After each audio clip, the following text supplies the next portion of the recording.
பாரத் நேயர்களுக்கு வணக்கம். இன்னைக்கு நம்ம கூட யோகா கலைமாமணி கிருஷ்ணன் பாலாஜி அவர்கள் இணைந்திருக்காங்க. யோகா ஆசன முதிரைகள் குறித்து நமக்கு இருக்கக்கூடிய சந்தேகங்களை அவர்கிட்ட கேட்டு தெரிஞ்சுக்கலாம்.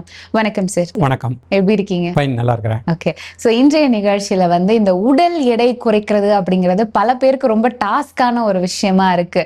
ஏன்னா எப்படி வெயிட் போடுதுன்னே தெரிய மாட்டேங்குது. திடீர்னு பார்க்கும்போது ஒரு 4 கிலோ 5 கிலோ வெயிட் ஏறிடுறாங்க.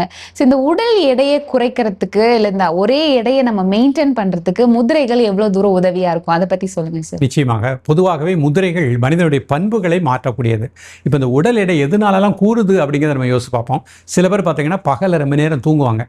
பகலில் தூங்கும் பொழுது நம்ம உடம்புல இருக்கக்கூடிய சக்கரங்கள்னு சொல்ல பாருங்க, முக்கியமான மையங்களுடைய ஆக்டிவேஷன் மாறும், நாளமில்லா சுரப்பிகளுடைய இயக்கம் மாறும், தைராய்டு பேராதைராய்டுடைய சுரப்பிகளில் மாறும்.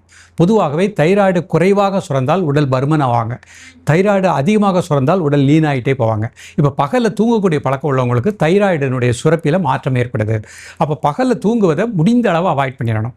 அதை நம்ம கரெக்டாக நம்முடைய தூக்கம் அப்படிங்கிறது இரவு 9லேருந்து காலை 3 மணி 4 மணி வரைக்கும் தான் தூக்கம் நமக்கு நல்லா இருக்கணும். அதை முதல்ல ஃபாலோ பண்ணிக்கணும். இரண்டாவது உணவு. நாம் எடுக்கக்கூடிய உணவு பசிக்காக தானே நினச்சிக்கிடணும், ருசிக்காக அல்ல. அப்போ நம்ம அந்த காலத்தில் பார்த்திங்கன்னா காலை மதியம் மாலை 3 வேளை தான் சாப்பிடுவாங்க. இப்போ நம்ம காலை சாப்பிட்டு மதியத்துக்கு இன்பிட்வீன் கேப்பில் பார்த்திங்கன்னா நிறைய நொறுக்கு சாப்பாடு எடுக்கிறோம். அதை கிராஜுவலாக அவாய்ட் பண்ணிக்கணும். எண்ணெய் பண்டங்களை அவாய்ட் பண்ணிக்கணும். இந்த மாதிரி வடை பஜ்ஜி இந்த மாதிரி சாப்பிடும் பொழுது அது நமக்கு ஃபேட்டை இன்க்ரீஸ் பண்ணும். ஸோ இதெல்லாம் நம்ம கரெக்டாக முதல்ல ஒரு ப்ரொசீஜரை ஃபாலோ பண்ணிகிட்டே வந்துடணும். அதுக்கப்புறம் இப்போ ஓவர் வெயிட்டாக இருக்கிறாங்க, அவங்களுக்கு முத்திரைகளில் மிக அற்புதமான முத்திரை பலன் தரக்கூடியது சூரிய முத்திரை. இது உடம்புல இருக்கக்கூடிய கொலஸ்ட்ரால், அதிக கொழுப்பு, அதிக எடை, அதிக தசைகளை கரெக்டாக கொண்டு வந்துடும். எந்த பக்க விளைவும் கிடையாது. சூரிய முத்திரையை காலையில் மதியம் மாலை 3 வேளையும் சாப்பிடுவதற்கு முன்பாக 5 நிமிஷம் பண்ணால் போகிறோம். இதை எப்படி பண்ணுறேன்னு பார்ப்போம். மோதிர விரல் நல்லா மடிச்சுக்கணும், அதோட மையத்தில் கட்டை விரல், ரிங் ஃபிங்கரை நல்லா மடிச்சுட்டு அதோட மையத்தில் கட்டை விரல், கை இந்த மாதிரி வச்சுக்கணும். பயிற்சி பண்ணுறவங்க முட்டியில் வச்சுக்கலாம். நிமிர்ந்து உட்காந்துக்கிட்டு ஒரு 3 times inhale and exhale, then normal breathing. சாதாரண மூச்சில் ரிலாக்ஸாக இருங்க. 5 நிமிடம் இந்த முதிரைகளை காலையில் மதியம் மாலை 3 வேளையும் சாப்பிட்றதுக்கு முன்பாக பயிற்சி பண்ணிக்கணும். வெரி குட் ரிசல்ட் கிடைக்கும். ஒரு 48 நாட்கள் விடாமல் பயிற்சி பண்ணிகிட்டே வரணும். ஏற்கனவே சொன்னபோது பெண்களை பொறுத்த மட்டும் மாதவிடாய் காலத்தில் 4 நாட்கள் பயிற்சி வேண்டாம். பெர்க்னல் லேடிஸும் இந்த பயிற்சியை முயற்சிக்க வேண்டாம். மற்றவர்கள் எல்லாருமே பயிற்சி பண்ணலாம்.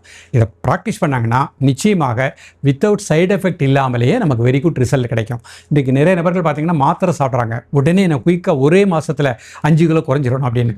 அதுக்கப்புறம் பார்த்திங்கன்னா உங்களுக்கு கிட்னி ஃபங்க்ஷன், லங்ஸ் அதிலெல்லாம் ப்ராப்ளம் ஏற்படும். இது எந்த ஒரு சைடு எஃபெக்ட்டுமே கிடையாது. இந்த பயிற்சியும் பண்ணிவிட்டு உணவிலும் ஒழுக்கத்தை ஏற்படுத்திட்டாங்கன்னா வெரி குட் ரிசல்ட் நிச்சயமாக கிடைக்கும். ஓகே. இப்போ நீங்கள் குறிப்பிட்டு இந்த முதிரைகள் பிரெக்னென்ட் லேடிஸ் பண்ணக்கூடாது, மாதவிடாய் நாட்களில் பண்ணக்கூடாதுன்னு சொல்கிறீங்க. இதுக்கான காரணம் என்ன? பொதுவாகவே அந்த மாதவிடாய் 4 நாட்களில் பார்த்தீங்கன்னா உடலில் கழிவுகள் வெளியேறக்கூடிய டைம்.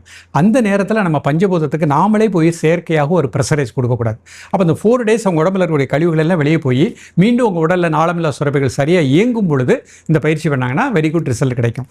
அது மாதிரி குழந்தை பெர்க்னென்ட் லேடிஸ் எடுத்துட்டோம்னா அவங்களுக்குள்ள வயிற்றுக்குள்ள குழந்தை இருக்கக்கூடிய அந்த காலகட்டத்தில் நம்ம பஞ்சபூதத்தை சரிப்படுத்தக்கூடிய முத்திரைகளுக்கு முயற்சி பண்ண வேண்டாம். அவங்க ஜஸ்ட் கண்ணமணி ப்ரீத்திங் வாட்ச் பண்ணாலே போகிறோம், மைண்டை காமாக வச்சுக்கிட்டாலே போகிறோம். அந்த மாதிரி வச்சுட்டாலே உங்களுக்கு அந்த மாதிரி ப்ராப்ளம் வராது. ஓகே. பால் ஊட்டும் தாய்மார்கள் தாராளமாக கொடுக்கலாம், ரொம்ப நல்லது, அவங்களுக்கு வெரி குட் ரிசல்ட் கிடைக்கும். ஓகே. ஸோ இந்த உடல் எடை அப்படின்னு சொன்னோடனே நிறைய பேர் நம்ம சொன்ன மாதிரி மாத்திரைகள் நிறைய, பொடிகள் நிறைய வாங்கி பயன்படுத்துகிறாங்க. ஸோ இந்த மாதிரி பயன்படுத்துறதுனால அவங்களுக்கு உடல் எடை குறைஞ்சாலும் திரும்ப உடல் எடை அதிகமாயிடுது.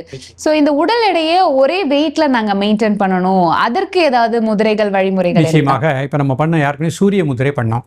ஒவ்வொரு வயதுக்கு ஏற்ற அந்த தசை கட்டுப்பாடு இருப்பதற்கு ஒரு முதிரை இருக்குது, பிரிதிவி முத்திரை. மோதிர விரல், பெருவிரல் நுனி, இதுக்கு பேர் பிரிதிவி முத்திரை. கை எப்படி மடியில் வச்சுக்கலாம். இதில் 2 நிமிடம் முதல் 5 நிமிடங்கள். இந்த முத்திரையுடைய பலன் என்னென்னா அந்தந்த ஏஜுக்கு தக்கன மசில்ஸ் கட்டுப்பாடு இருக்கும். இப்போ ரொம்ப லீனாக இருக்கிறாங்கன்னு வச்சுக்கோங்க, அவங்க என்ன நினைப்பாங்க, நான் கொஞ்சம் குண்டாகணும்னு ஆசைப்படுவாங்க. அவங்க இந்த பிரிதிவி முத்திரை பண்ணலாம். அவங்களுக்கு அந்த ஏஜுக்கு தக்கன அந்த தசை கட்டுப்பாடு இருக்கும்.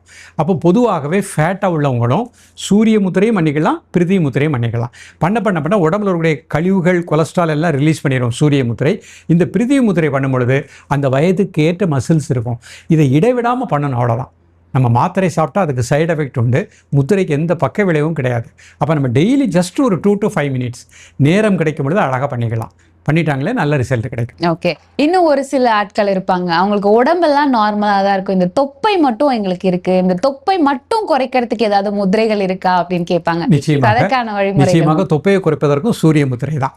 இந்த சூரிய முத்திரையுடைய ஸ்பெஷாலிட்டியே நம்ம உடம்புல எந்த பகுதியில் மசில்ஸ் அதிகமாக இருக்கின்றதோ, கொழுப்பு தசைகள் அதிகமாக இருக்கின்றதோ அதை கரைத்து விடும். அப்போ தொப்பை உள்ளவங்களும் சரி அழகாக அந்த பயிற்சி பண்ணிகிட்டே வரலாம். சில பேருக்கு கை பார்த்தீங்கன்னா கை மசில்ஸ் அதிகமாக இருக்கும். இந்த முத்திரையை நம்பிக்கையோடு பயிற்சி பண்ண சொல்லுங்கள். மசில்ஸ் உடம்புல கரெக்டாக பெர்ஃபெக்டாக இருக்கக்கூடிய அளவுக்கு கொண்டு வந்துடும். இப்போ நீங்க சொன்ன இந்த முதிரைகள் நாங்க பயன்படுத்துறோம். ஆனா எங்களுக்கு ஆல்ரெடி வந்து இப்ப தைராய்டு மாதிரியான பிரச்சனைகள் இருக்கு. அப்ப அதை சரி பண்ணாதான் இந்த உடல் எடை குறையுமா, இல்ல இதை வச்சுட்டே நம்ம இந்த நோய்களை வச்சுட்டே நம்ம இந்த முதிரைகள் பண்ணலாமா? இந்த முதிரையினுடைய முக்கியமே என்னன்னா, நம்ம உடம்புல எந்த பகுதியில் கழிவுகள் இருக்கின்றதோ அந்த பகுதி தான் ஒழுங்கா வேலை செய்யலை. இப்போ தைராய்டு ஒழுங்கா வேலை செய்யலைன்னா அந்த பகுதியில் ஜஸ்ட் பிராண ஆற்றல் குறைவாக இருக்குது. இந்த சூரிய முதிரை பண்ணும் பொழுது தைராய்டு பகுதியில் இருக்கக்கூடிய அந்த குறைபாடுகளையும் சரிப்படுத்திட்டோம், அதையும் சரியாக்கிறோம். என்டையர் பாடியில் இருக்கக்கூடிய குறைபாடுகளை சரிப்படுத்தி அந்த கழிவுகளை நீக்கக்கூடியதான் இந்த முதிரையினுடைய பலன். இன்னொரு பெரிய விஷயம் என்னென்னா, அந்த முதிரை யாரெல்லாம் பண்ணுறாங்களோ அவங்களுக்கு கேன்சர் வராது. காரணம், நம்ம அறியாமலே உடலில் கழிவுகள் கட்டிகளாக இருக்கும். ஸோ இந்த முதிரை செய்ய செய்ய செய்ய அந்த ஆரம்ப நிலையிலேயே அந்த கட்டிகள் எல்லாம் கரைத்து விடுகின்றது. இப்போ சிறுநீரகம், அதில் பித்தப்பையில் கற்கள் கட்டிகள், அந்த மாதிரி கருப்பையில் கட்டிகள், இந்த மாதிரி எதுவுமே வராமல் பாதுகாக்கக்கூடிய அற்புதமான முதிரை. ஓகே. தொடர்ந்து இது ஒரு 48 நாள் செய்யும்போது இதற்கான ரிசல்ட் கிடைக்கும். இப்போ பர்மனா உள்ளவங்க முதல்ல 48 நாளுக்குள்ள 5 நிமிஷம் பண்ணிக்கிட்டோம். அதுக்கப்புறம் 2 நிமிடம் பண்ணா போகிறோம். அவங்களுக்கே சார் இப்போ எனக்கு என்னுடைய மசில்ஸ் கண்ட்ரோலுக்கு வந்துருச்சு அப்படின்னா அதுக்கப்புறம் 2 மினிட்ஸ். அதோடு சேர்ந்து உணவில் ஒழுக்கம், அது மிக முக்கியமான ஒன்று. பசிக்கும் பொழுது பசி எறிந்து சாப்பிட்டுக்கிடணும், சாத்வீகமான உணவாக எடுத்துக்கிடணும், கீரை வகைகள் பழ வகைகள் எடுத்துக்கலாம். ரொம்ப பருமனாக உள்ளவங்க காலை மதியம் அவங்க சாப்பாடு எடுத்துக்கலாம், இரவு ஒன்லி ஃப்ரூட்ஸ் மட்டும். ஃப்ரூட்ஸ் எடுத்துகிட்டு இந்த முதிரை பண்ணிகிட்டே இருந்தாங்கன்னா வெரி குட் ரிசல்ட் கிடைக்கும். ஓகே. ஸோ என்ன மாதிரியான ஃப்ரூட்ஸ் நம்ம நைட் டைமில் எடுத்துக்கலாம்? நமக்கு என்ன ஃப்ரூட்ஸ் அவைலபிள் கிடைக்குதோ எடுத்துக்கலாம், அதில் எதுவுமே தவறே கிடையாது. இப்போ சீசனுக்கு நமக்கு என்ன கிடைக்குது அந்த ஃப்ரூட்ஸே நம்ம சாப்பிட்டுக்கலாம், அதில் ஒன்றும் தவறே கிடையாது. ஓகே. இந்த உடல் எடையை நம்ம குறைக்கிறதுக்கு ஆசனங்கள் என்னெல்லாம் இருக்குது? ஆசனங்கள் உடல் எடையை குறைக்க உதவுமா? நிச்சயமாக ஆசனங்கள் வெரி குட் ரிசல்ட் கிடைக்கும். அந்த ஆசனங்கள் போகும்போது தனுர் ஆசனம், சலபாசனம், அதே மாதிரி பச்சிமோதாசனம், இதெல்லாம் வந்து நமக்கு உடல் எடை மிக விரைவிலேயே குறைக்கக்கூடிய நிலை கிடைக்கும். அந்த ஆசனம் செய்வதற்கு ரூல்ஸ் இருக்குது. அவங்களுடைய என்டையர் பாடி நன்றாக இருக்கணும். தக்க ஆசான் மூலம் அதை செக் பண்ணிவிட்டு இந்த ஆசனங்களை பண்ணாங்கன்னா வெரி குட் ரிசல்ட் கிடைக்கும். ஓகே. தொடர்ந்து எனக்கே இருக்கக்கூடிய சந்தேகம் என்ன அப்படின்னா, ஆசனம் முத்திரை இது ரெண்டுத்துக்குமான வித்தியாசம் என்ன? இல்லை இவங்க தான் இதை பயன்படுத்தணும், அந்த மாதிரி ஏதாவது விதிமுறைகள் இருக்கா? பொதுவாக பார்த்தீங்கன்னா, இப்போ உடம்புல ஆப்ரேஷன் பண்ணியிருக்கலாம். இப்போ யாருக்காவது ஹார்ட் ஆப்ரேஷன் நடந்திருக்கலாம், இல்லை டிஸ்கு பல்ஜாயி ஸ்பைனல் கார்டில் ஏதாவது ஆப்ரேஷன், அவங்களாம் வந்து யோகாசனங்கள் செய்ய முடியாது. அப்படிப்பட்டவர்கள் முதிரைகளை மெயினாக எடுத்துக்கலாம். இப்போ ஜென்ரல் ஹெல்த்தில் இருக்காங்க, அவங்களுக்கு பாடி மட்டும் வெயிட்டாக இருக்குது, எனக்கு வெயிட் ரிடக்ஷன் வேணும், வேறு எந்த ப்ராப்ளமும் இல்லை, பிபி இல்லை, எல்லாமே நார்மலாக இருக்குது, அவங்க யோகாசனங்கள் நல்லா பண்ணிவிட்டு ஆசனங்கள் முடித்ததுக்கப்புறம் முதிரைகளும் பண்ணிக்கலாம். அப்போ ஆசனங்கள் பண்ணும்போது பெனிஃபிட் நல்லாயிருக்கும். ரெண்டுக்குமே ஈக்குவல் பெனிஃபிட் தான். அப்போ மாணவ பருவத்திலே நம்ம யோகாசனங்கள் கற்றுக் கொடுத்துட்டோம்னா அவங்க வளர்ந்து வரும்பொழுது அந்த வயதுக்கு ஏற்ற தசை கட்டுப்பாடு இருக்கும், ஃப்ளெக்சிபிலிட்டி இருக்கும். ஓகே. ஸோ இதுதான் வித்தியாசமே தவிர ரெண்டுத்துக்கும் ஒரே பலன் தான். எல்லாமே கலைகள் தான். இதுதான் பெருசு இது பெருசு இல்லைன்னு இல்லை. பட் யோகாசனங்கள் உடல் வளையும் தன்மை சின்ன வயசுலேருந்தே பண்ணிட்டாங்கன்னா வந்துடும். அப்போ உங்களுக்கு இன்னும் நல்ல ரிசல்ட் நன்றாக இருக்கும். ஸோ இன்றைய நிகழ்ச்சியில் வந்து உடல் எடையை குறைக்கணும் அப்படிங்கிறது பல பேரோட கனவு அப்படின்னே சொல்லலாம். ஸோ அதற்கு முதிரைகள் ஆசனங்கள் எந்த வகையில் உதவி பண்ணும், அது எப்படி பண்ணலாம் அப்படின்றத பற்றி தெளிவான விளக்கம் கொடுத்தீங்க. ரொம்ப நன்றி. நன்றி.